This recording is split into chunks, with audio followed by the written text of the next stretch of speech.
সমগ্র বাংলাদেশের যখন পুরো ছাত্র সমাজ এক বাক্যে কোটা সংস্কারের জন্য আন্দোলন চালিয়ে যাচ্ছে, এমত অবস্থায় পিছিয়ে নেই গাইবান্ধার জেলার ছাত্ররা। গাইবান্ধা প্রতিনিধি জানান, দেশের বিভিন্ন স্কুল, কলেজ, মাদ্রাসা, ভার্সিটিতে ছাত্রলীগের ও পুলিশের গুলিতে মৃত শহীদদের রক্ত কোনোভাবে বৃথা যেতে দেব না বলে জানান তারা।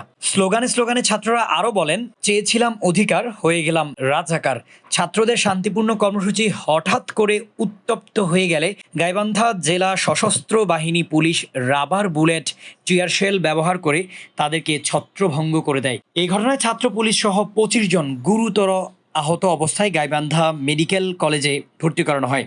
গাইবান্ধা জেলা আওয়ামী লীগ অফিস ভাঙচুর ও অফিসের সামনে থাকা 11টি মোটরসাইকেলে আগুন ধরিয়ে দিলে ছাত্রলীগের নেতাকর্মীরা বিএনপি অফিসের সামনে আগুন লাগায়। বর্তমানে গাইবান্ধা জেলা শহর থমথমে অবস্থা বিরাজ করছে। এই ঘটনায় ছাত্ররা সহ আহত হলেন যারা গাইবান্ধা জেলা পরিষদের চেয়ারম্যান ও জেলা আওয়ামী লীগের সভাপতি আবু বকর সিদ্দিক, সাবেক মেয়র ও জেলা আওয়ামী লীগের সহসভাপতি অ্যাডভোকেট শাহ মাসুদ জাহাঙ্গীর কবির মিলন, পৌরসভার মেয়র মতলুবুর রহমান, জেলা আওয়ামী লীগের যুগ্ম সাধারণ সম্পাদক মৃদুল মুস্তাফিজ ঝন্টু সহ আরও অনেকেই।